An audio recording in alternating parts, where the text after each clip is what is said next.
لله رب العالمين والصلاة والسلام على سيد الأنبياء والمرسلين أما بعد فأعوذ بالله من الشيطان الرجيم بسم الله الرحمن الرحيم آقا دو عالم صلی اللہ علیہ وسلم نے ایک موقع پر ارشاد فرمایا اور یہ بات دلائل الخیرات شریف میں ذکر کی گئی۔ حضور نے فرمایا اسمع الصلاۃ اہل محبتی واعرفهم او کما قال علیہ الصلوۃ والسلام۔ ہم سب کی محبوب آقا صلی اللہ علیہ وسلم نے فرمایا کہ جو بندہ مجھ سے محبت رکھے اور اس محبت میں ڈوب کے جب وہ مجھ پر درود پاک پڑھتا ہے تو میں خود اس کا درود و سلام سنتا ہوں، وَأَعْرِفُهُمْ، اور میں اپنے ان امتیوں کو پہچان بھی لیتا ہوں۔ اگر غور کیا جائے، سوچا جائے تو یہ بہت بڑی خوش قسمتی، بہت بڑی سعادت کی بات ہے کہ ہم نکمے حضور سے عشق و محبت کا دعویٰ کرنے والے درود پاک پڑھتے چلے جائیں، ہم سب کے محبوب آقا سنتے چلے جائیں، وہ صرف سنے نہ بلکہ پہچان بھی لیں کہ میرا فلاں امتی مجھ پر درود پاک پڑھ رہا ہے۔ کوشش کیا کریں جب بھی درود پاک پڑھنے کی سعادت حاصل ہو تو اس کی تعداد کی طرف توجہ زیادہ نہ ہو کہ میں نے اتنا پڑھنا ہے اتنا پڑھنا ہے، نہیں، توجہ اس بات پہ ہو کہ میں نے جتنا بھی پڑھنا ہے اس تصور سے پڑھنا ہے کہ میں پڑھتا جا رہا ہوں، میرے کریم آقا سنتے چلے جائیں اور مجھے ساتھ میں پہچان بھی رہے، مجھے پہچان بھی رہے۔ کوشش کیجیے اسی تصور کے ساتھ عشق اور محبت میں ایک بار درود پاک کا نذرانہ پیش کیجیے۔ الصلاۃ والسلام علیک یا رسول اللہ وعلی آلک وصحبہ یا حبیب اللہ، علیک یا سیدی یا رسول اللہ وعلی آلک وصحبہ یا نبی اللہ۔ مفتی علی اصغر صاحب نے جو بات آپ سب کے سامنے رکھی کہ ہماری محافل سے ادب ختم ہوتا چلا جا رہا ہے، تو یقین مانیے یہ بالکل 100% بات حق اور سچ ہے،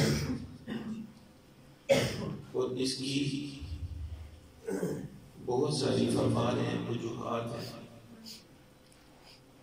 اس کی ایک نشانی یہ بھی ہے کہ ہم روزانہ محفلوں میں شرکت کرتے ہیں لیکن ہماری زندگی میں اس محفل کا اثر نظر نہیں آتا، ہماری زندگی میں اس محفل کا اثر نظر نہیں آتا، اور اس کی جو وجہ وہی ادب کی کمی، کیونکہ ہم ایسے نعت خوان کو بلانے کی کوشش کریں گے، ایسے خطیب کو بلانے کی کوشش کریں گے کہ جو اگر یوں کہوں نا کہ ہمارے کانوں کا چسکا پورا کر دے تو ہم انہیں کو بلائیں گے، اور جو کانوں کا چسکا نہ پورا کرے بلکہ ہمارے کان پکڑ کے سمجھانا شروع کر دے نا تو ہم بیٹھے ہوں گے، بعد میں کہیں گے مزہ نہیں آیا، مزہ نہیں آیا۔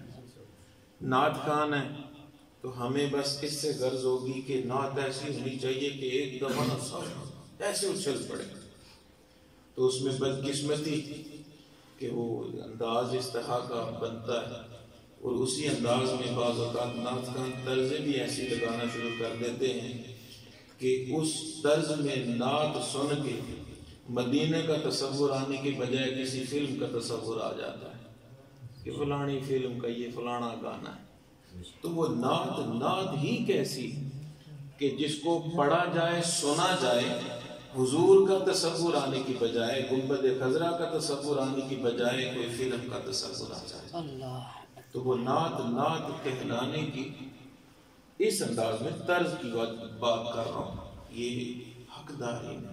تو کوشش کرنی چاہیے آپ سب کو کہ اس کو بلائیں جو کچھ سمجھا کے جائے، جو کچھ سمجھا کے جائے، اور باقی ہم سب کا بھی یہ فرض ہے کہ ہم آئیں تو کچھ نہ کچھ سمجھانے کی کوشش کرتے چلے۔ آج بھی آپ کے سامنے بیٹھا ہوں، چند ایک بنیادی سی باتیں آپ کے سامنے رکھنے کی کوشش کروں گا۔ ہم وہ لوگ ہیں جن کا نبی مکرم صلی اللہ علیہ وسلم نے بڑا خوبصورت سا تذکرہ فرمایا۔ صحابہ تشریف فرما تھے، محبوب علیہ السلام نے صحابہ سے پوچھا، اے میرے صحابہ بتاؤ کہ کس کا ایمان عجیب ہے؟ کس کا ایمان عجیب ہے؟ آقا دو عالم صلی اللہ علیہ وسلم کے صحابہ عرض کرتے ہیں، حضور کہ فرشتوں کا ایمان عجیب ہے۔ حضور نے فرمایا فرشتوں کا ایمان کیسے عجیب ہو سکتا ہے؟ وہ تو اللہ کی نورانی مخلوق ہے، وہ تو سارے کے سارے اللہ کی نورانی مخلوق ہے، وہ تو نور سے بنے ہیں، وہ کیسے ان کا ایمان عجیب ہوگا؟ پھر پوچھا کس کا ایمان عجیب ہے؟ صحابہ عرض کرتے ہیں حضور پھر اللہ کے نبیوں اور رسولوں کا ایمان عجیب ہے، اللہ کے نبیوں اور رسولوں کا ایمان عجیب ہے۔ حضور نے فرمایا نبیوں اور رسولوں کا ایمان کس طرح عجیب ہو سکتا ہے کہ اللہ نے ساری کائنات میں سے ان لوگوں کو چنا اور ان کو چن کے نبی اور رسول بنا دیا۔ تو جب یہ چنے ہوئے ہیں تو ان کا ایمان کس طرح عجیب ہوگا؟ پھر فرمایا کہ بتاؤ کس کا ایمان عجیب ہے؟ صحابہ پھر عرض کرتے ہیں حضور ہمارا پھر ایمان عجیب ہے۔ صحابہ نے اپنا ذکر کیا کہ ہم صحابہ کا ایمان عجیب ہے۔ حضور نے فرمایا تمہارا ایمان کس طرح عجیب ہو سکتا ہے؟ تم مجھے دیکھتے چلے جاتے ہو، کلمہ پڑھتے چلے جاتے ہو، میں تمہارے درمیان موجود ہوں، پھر تمہارا ایمان کس طرح عجیب ہے؟ فرمایا فرشتوں کا ایمان عجیب نہیں، وہ اللہ کی نورانی مخلوق ہے۔ نبیوں رسولوں کا ایمان عجیب نہیں، وہ سارے کائنات کے چنے ہوئے لوگ ہیں۔ صحابہ تمہارا ایمان عجیب نہیں، تمہارے پاس میں خود موجود ہوں، مجھے دیکھتے رہتے ہو، کلمہ پڑھتے رہتے ہو، بلکہ میرے صحابہ ایمان ان کا عجیب ہے جو تمہارے بعد آئیں گے، بن دیکھے مجھ پر ایمان لائیں گے، بن دیکھے ایمان لائیں گے۔ الحمدللہ ہم وہ لوگ ہیں جن کا ذکر اللہ کے پیارے محبوب صلی اللہ علیہ وسلم نے کیا کہ ہمارا ایمان عجیب ہے۔ ہم نے دیکھا نہیں حضور کو، لیکن ہم حضور کی عظمت کی خاطر جان دینے کے لیے بھی تیار ہوتے ہیں۔ تو ہمیں جب ہمارا ایمان عجیب ہے تو ایمان کے لیے ہمیں دیکھنا ہوتا ہے کہ ایمان ہمارا کیسا ہونا چاہیے، ایمان ہمارا کیسا ہونا چاہیے۔ تو ایمان ہمارا کیسا ہونا چاہیے؟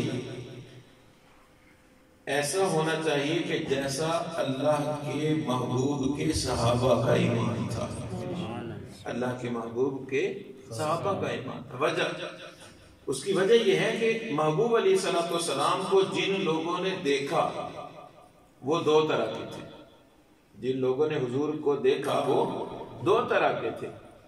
کچھ وہ تھے کہ حضور کو دیکھتے تھے کہتے تھے یہ شاعر ہے، کچھ وہ تھے جو حضور کو دیکھتے تھے کہتے تھے یہ جادوگر ہے، وہ کچھ لوگ تھے کہ جو دیکھتے تھے اور دیکھ کے بھی کہتے تھے کہ یہ تو شاعر ہے، جادوگر ہے، کاہن ہے، یتیم ہے، نقص نکالتے تھے، دیکھتے تھے لیکن سامنے ان کو اللہ کا پیارا محبوب نظر نہیں آتا تھا، بلکہ وہ شاعر، کاہن، جادوگر، طرح طرح کے الفاظ حضور کی شان کے بارے میں وہ اس طرح کے الفاظ نکالتے۔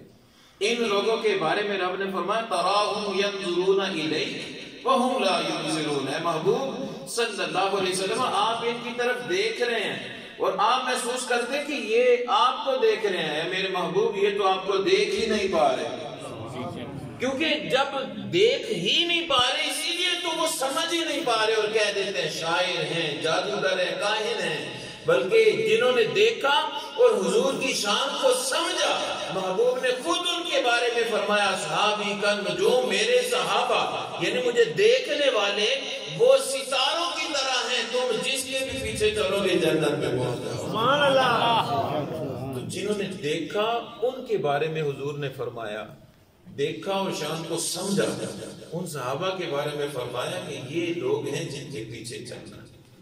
اور وہ جب حضور کو دیکھتے تھے، حضور کی ذات کو کا دیدار کرتے تھے، آپ کے ساتھ وقت جب گزارتے تھے تو وہ کیا محسوس کرتے تھے، ان کی سوچ اور فکر کیا ہوتی تھی۔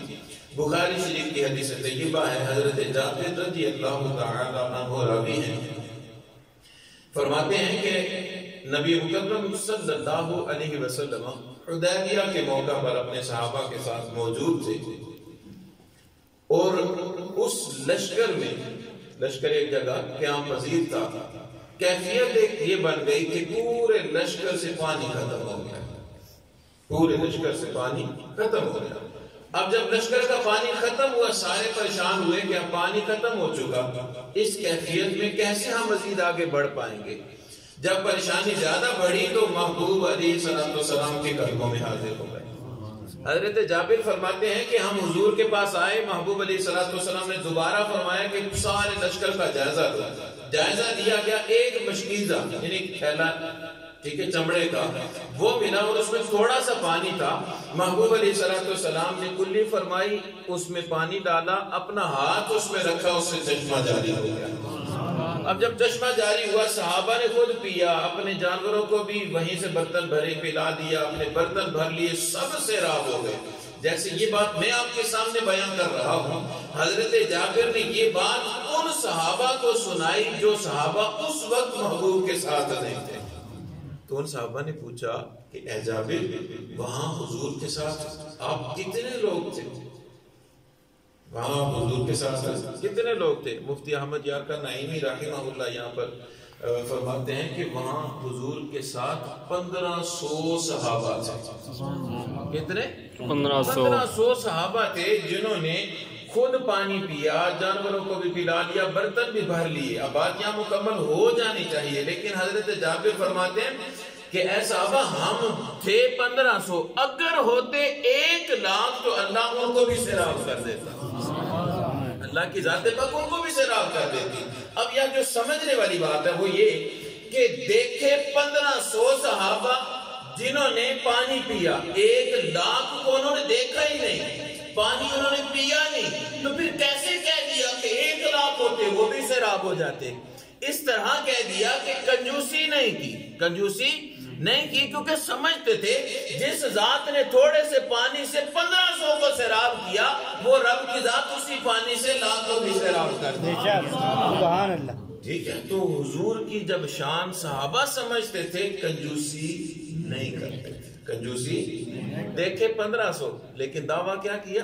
لاکھ ہوتے تو بھی سیراب ہو جاتے۔ آج بھی جب محبوب علیہ السلام کا ذکر ہو تو کنجوسیاں نہیں کرتے، بلکہ کھل کھلا کے کھل کے محبوب کی شان و عظمت کو سمجھتے چلے جانا ہے۔ ایسا نہیں ہونا چاہیے کہ جیسی روایت سنی تو فوراً اس میں کیڑے نکالنا شروع کر دے، باتیں کرنا شروع کر دے۔ یہ عشق کا تقاضا نہیں ہے۔ عشق کا تقاضا تو یہ ہے کہ عاشق چاہتا ہے کہ میرے محبوب کی شان اور بلند سے بلندر ہوتی چلی جائے۔ تو یہ صحابہ کا پہلا نظریہ تھا، سوچ تھی، جب حضور کو دیکھتے تو حضور کی شان کو سمجھنے میں وہ کنجوسی نہیں کرتے تھے۔ بخاری شریف کی ہی حدیث طیبہ آپ کے سامنے رکھتا ہوں۔ حضرت جابر رضی اللہ تعالیٰ عنہ کی راوی ہیں، آپ کے والد گرامی کا انتقال ہوا، اور جب والد گرامی کا انتقال ہو گیا، آپ نے کیا کیا کہ والد صاحب نے کتنا وہ وراثت کا مال چھوڑا ہے اس کا اندازہ لگایا۔ تو جب سارا کچھ چیک کر لیا تو اینڈ یہ تھا کہ ایک کھجور کا پورا باغ والد صاحب وراثت میں چھوڑ کے گئے۔ اب حضرت جابر نے یہ دیکھا کہ میرے ابو جان نے قرض کتنا اٹھا رکھا تھا، میرے والد صاحب نے قرض کتنا اٹھا رکھا تھا۔ جب اس قرض کا اندازہ لگایا تو پریشان ہو گئے، اور پریشانی کی وجہ یہ تھی کہ والد صاحب نے جتنا قرضہ لیا ہوا تھا وہ باغ کی کھجوریں نہیں، درخت نہیں، پورا باغ اگر بیچا جاتا تب بھی قرض ادا نہیں ہونا تھا۔ پورا قرض ادا نہیں ہو سکتا تھا، پریشان ہو گئے، اور اس پریشانی میں محبوب علیہ الصلوۃ والسلام کے قدموں میں حاضر ہو گئے۔ اب یہاں بات آگے بڑھانے سے پہلے ایک ضمن بات ضرور عرض کروں گا کہ حضرت جابر بیٹے ہیں، والد صاحب کا انتقال ہوا تو وراثت کے بارے میں سب سے پہلے کیا سوچا کہ میں نے ابو کا قرض اتارنا ہے، میں نے والد صاحب کا قرض اتارنا ہے۔ آج ہم اپنے معاشرے پر نظر دوڑائیں کہ اگر ایسی کیفیت بنے تو کیا سب یہی کرتے ہیں کہ اپنے والدین جو بھی فوت ہوئے ان کا قرض اتارنے کی کوشش کریں؟ نہیں، بلکہ ایسے لوگ بھی موجود ہیں مسلمان کہلانے والے کہ والد فوت ہو گیا، ابھی دفنایا بھی نہیں، اور دل و دماغ میں وراثت کے حوالے سے بات چل رہی ہے کہ کیا لینا ہے کیا چھوڑنا ہے، کیا لینا اور کیا چھوڑنا۔ انتہائی غلط سوچ، انتہائی غلط سوچ۔ کوشش کیا کرنی چاہیے؟ والد نے پوری زندگی ہماری خدمت کی، اب وہ جا رہے ہیں، اور اگر کچھ قرض رہ گیا ہے تو ہمیں اس قرض کو فرض سمجھ کے پہلے اتارنا چاہیے، اس قرض کو فرض سمجھ کے پہلے اتارنا چاہیے۔ اور دوسری بات کیا ہوتی ہے، ہمارے یہاں ایک بات مشہور ہے کہ جناب مجھے میری بہن نے حصہ لکھ کے دے دیا ہے، مجھے میری بہن نے اپنا سارا حصہ لکھ کے دے دیا ہے۔ ایک علامہ صاحب کے پاس ایک شخص آیا اور پوچھا کہ جناب یہ بتائیے کہ اگر بہن اپنا سارا حصہ اپنے بھائی کے نام کر دے تو کیا یہ درست ہے؟ تو علامہ صاحب نے فرمایا جی بالکل جائز ہے، بہن جب خود لکھ کے دے گی تو سارا حصہ بھائی کا ہو جائے گا، سارا حصہ بھائی کا ہو جائے گا۔ لیکن ساتھ ہی علامہ صاحب نے یہ پوچھا کہ یہ بتاؤ کہ یہ حصے لکھ کے دینے کا ٹھیکہ صرف بہنوں نے اٹھایا ہوا ہے؟ دنیا کا وہ کون سا بھائی ہے جس نے ساری اپنے حصے کی جائیداد بہن کے نام کر دی ہو؟ ایسا بھائی شاید ڈھونڈنے سے بھی نہ ملے، ایسا بھائی ڈھونڈنے سے بھی نہ ملے۔ حالانکہ مجھے کچھ ہو جائے نا تو مرد ہونا مشکل وقت میں میں کھڑا ہو سکتا ہوں، میں باہر نکل سکتا ہوں، کچھ کر سکتا ہوں، لیکن اگر میری بہن کے ساتھ کچھ ہو جائے شادی کے بعد، اس بہن کا کیسے گزارا ہوگا؟ وہ تو اگلے گھر چلی گئی، وہ اگلے گھر چلی گئی، ہم خوش ہیں بہن نے لکھ کے دے دیا۔ میں اس کو یوں کہتا ہوں کہ بہن لکھ کے نہیں دیتی، ہم لکھواتے ہیں، ہم لکھواتے ہیں۔ کیسے لکھواتے ہیں؟ ہمارا ماحول اس طرح کا ہے، بہن کو پتا ہے کہ جب تک امی ابو زندہ ہے نا میرا پیکا دار بند نہیں ہو سکتا۔ بھائی پوچھیں نہ پوچھیں امی ابو ہے نا وہ خوشی خوشی پیچھے چلی آئے گی، اس کو پتا ہوگا یہ پیچھا کرنے والے میرے ہیں۔ لیکن جب ماں باپ چلے جاتے ہیں نا تو اب بہنوں کو ڈر ہوتا ہے کہ اگر بھائی خوش نہ رہے تو پیکا دار بند ہو جائے گا۔ اب بہنیں اس در کو، دروازے کو بند نہیں کرنا چاہتی، اس لیے سارا حصہ لکھ کے بھائیوں کے نام کر دیا جاتا ہے۔ خدا را ایسا نہ کرے۔ بہن نے اگر ساری جائیداد لکھ کے دی نا تو آپ کیا کیجئے، آپ کہیے کہ میری بہن یہ جو آپ دے رہی ہیں نا یہ آپ کا حق نہیں بنتا، بلکہ میرے پاس اتنے، مثال لے لیجئے 40 کنال جگہ ہے، میں 10 کنال آپ کے نام کرتا ہوں۔ ذرا ایسے کر کے تو دیکھیے، پھر دیکھیے وہ بہنیں دعائیں کتنی دیں گی، اور ان دعاؤں کا اثر بھی پھر معاشرے پر دیکھیے گا ہوتا کیا ہے۔ ہم یقین مانیے یہ الٹ زندگی گزار رہے ہیں، بہنوں سے لکھواتے چلے جاتے ہیں اور بہنوں کو مجبور معذور کرتے چلے جاتے ہیں، کل ان کا جو فیوچر ہے اس کو محفوظ نہیں، تباہ و برباد کرتے چلے جاتے ہیں۔ تو یہ نہیں کرنا چاہیے۔ حضرت جابر نے بھی جب اندازہ لگایا حضور کے پاس آگے عرض کی حضور قرضہ اتنا ہے کہ وہ باغ بیچ کے بھی نہیں گزارا ہوگا، نہیں پورا ہو سکے گا، حضور کچھ کیجیے۔ حضور علیہ الصلوۃ والسلام نے ارشاد فرمایا جابر واپس جاؤ اور کیا کرو، سارے باغ کی صرف کھجوریں اترواؤ اور ایک جگہ پہ رکھ لو، پھر آگے مجھے بتا دو۔ حضرت جابر فوراً گئے، باغ کی کھجوریں اتاری، ایک جگہ ڈھیر لگا لیا اور ڈھیر لگا کے سیدھا حضور کے پاس آئے۔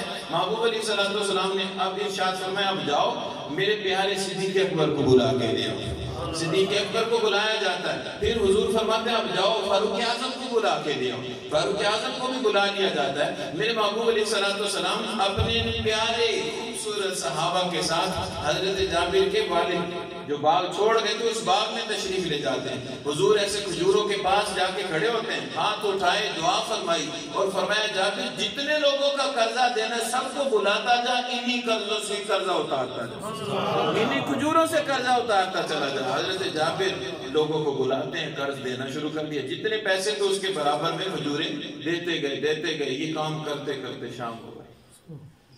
اب شام میں جب کھجوریں بچ گئی نا، سارا قرضہ اتر گیا، کھجوریں بچ گئی۔ کون سی کھجوریں؟ وہ کھجوریں نہیں، درخت نہیں، اگر پورا باغ بکتا تب بھی قرض نہیں اترنا تھا۔ وہ باغ نہیں بکا، کھجوروں کے درخت نہیں بکے، بلکہ وہ کھجوریں اتروائی گئیں۔ حضور کی دعا کی برکت تھی کہ سارا قرضہ اتر گیا۔ اور پھر حضرت جابر بچ جانے والی کھجوروں کا وزن کرتے ہیں تو فرماتے ہیں اتنی بچی ہوئی تھی کہ میرے پورے سال میں خرچہ پورا تھا۔ سیدھے حضور کے پاس آئے، حضور علیہ السلام سے عرض کی حضور آپ نے کرم نوازی فرمائی، دعا فرمائی، اللہ کریم نے میرا جو مشکل وقت تھا اس مشکل کو دور فرما دیا ہے، اس مشکل کو دور فرما دیا ہے۔ تو یہ روایت ہمیں کیا بتاتی ہے کہ صحابہ جب کوئی پریشانی ہوتی تھی تو حضور کے پاس جاتے تھے، حضور کے پاس۔ آج بھی پریشانی آ جائے تو حضور کے پاس جانا چاہیے، حضور کے پاس جانا چاہیے۔ حضور کہاں ہیں؟ میرے عشق کے مطابق میرے قریب ہیں، میرے عشق اور محبت کے مطابق میرے قریب ہیں۔ اور جب حضور سے مانگتے چلے جائیں گے میرے محبوب آقا کرم نوازی فرماتے چلے جاتے ہیں۔ تو صحابہ جاتے تھے ایک یہ بات بتانے کے لیے، اور دوسرا یہ بھی تھا کہ جاتے اس لیے تھے جائیں گے میرے محبوب کو کرم نوازی فرمائیں گے، اللہ اپنے محبوب کی شان کا اور اظہار فرما دے گا، اللہ اپنے محبوب کی شان و عظمت کا اور اظہار فرمائے گا۔ بخاری ہی کی حدیث طیبہ پیش کر رہا ہوں، حضرت انس راوی ہیں، جیسے میں آپ کے سامنے گفتگو کر رہا ہوں، جمعے کا دن، کون سا دن ہے؟ جمعے کا دن ہے، صحابہ سارے موجود ہیں، اور کیفیت یہ ہے کہ قحط پڑ چکا ہے، بارش نہیں ہو رہی، سارے پریشان کہ بارش نہیں ہو رہی، اور یہ پریشانی بڑھتی چلی جا رہی ہے۔ محبوب علیہ السلام تشریف فرما ہیں، ایک صحابی رسول کھڑے ہوتے ہیں، عرض کرتے ہیں یا رسول اللہ آپ دیکھ رہے ہیں کہ بارش نہیں ہو رہی اور یہ کیفیت بڑی پریشان کون ہے؟ حضور آپ دعا کیجئے نا اللہ کریم بارش عطا فرما دے۔ حضور علیہ السلام نے ایسے ہاتھ اٹھائے، دعا فرمائی، ابھی ہاتھ نیچے آ رہے ہیں، بادل آئے اور برسنا شروع ہو جاتا ہے۔ بارش شروع ہوئی، جمعے کا دن ہے، بارش شروع ہوئی، ہفتہ بارش چل رہی ہے، اتوار، سوموار، منگل، بدھ، جمعرات، اگلا جمعہ پھر صحابہ مسجد میں ہیں، بارش ابھی بھی چل رہی ہے۔ گویا رب کی رضا بھی یہی تھی کہ اے محبوب آپ نے بارش مانگی، میں نے عطا فرمائی ہے، میں نے عطا کی ہے، جب تک آپ نہیں چاہتے میں بھی رب کائنات بارش نہیں روکوں گا۔ اگلا جمعہ ہے، اب یہاں بخاری اور مسلم دونوں کی مختلف روایات ہیں۔ ایک کے مطابق یہ ہے کہ وہ صحابی جو پچھلے جمعے کھڑے ہوئے تھے نا وہی کھڑے ہو گئے، اور دوسری روایت یہ ہے کہ وہ نہ پہنچ سکے، ایک دوسرے صحابی کھڑے ہو گئے اور عرض کرتے ہیں حضور آپ دیکھ رہے ہیں کہ بارش ہو رہی ہے اور ہفتہ پورا ہو گیا ہے، تو آپ نے دعا کی، اللہ نے کرم فرمایا، اب آپ دعا کیجئے نا بارش رک جائے، آپ دعا کیجئے کہ بارش رک جائے۔ حضور ایسے ہاتھ اٹھانے لگے تو عرض کرتے ہیں کہ حضور ایسے نہیں، حضور آپ نے دعا یہ کرنی ہے کہ بارش ہمارے ہاں سے رک جائے، ارد گرد میں چلتی رہے، ارد گرد میں۔ گویا یہ عرض کر رہے تھے کہ حضور مدینے میں رک جائے اور سائڈوں پہ اسی طرح چلتی رہے۔ محبوب علیہ السلام نے دیکھا، مسکرائے کہ دعائیں اور وہ بھی شرط لگا کے کروا لے۔ کیوں یہ کام کر رہے تھے؟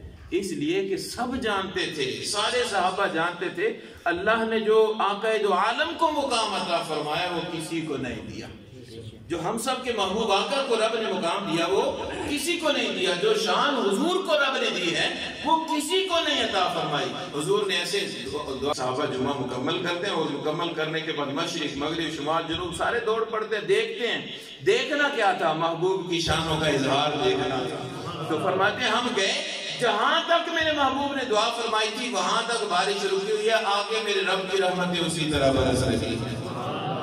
تو صحابہ یہی ہمیں بتا کے گئے کہ حضور علیہ السلام کی شانیں بڑی ہیں، حضور کی شانیں بڑی ہیں. اسی لیے تو سیدی اعلیٰ حضرت فرماتے تھے کہ سب سے اولا و اعلیٰ ہمارا نبی، سب سے بالا و اعلیٰ ہمارا نبی، خلق سے اولیاء، اولیاء سے رسول.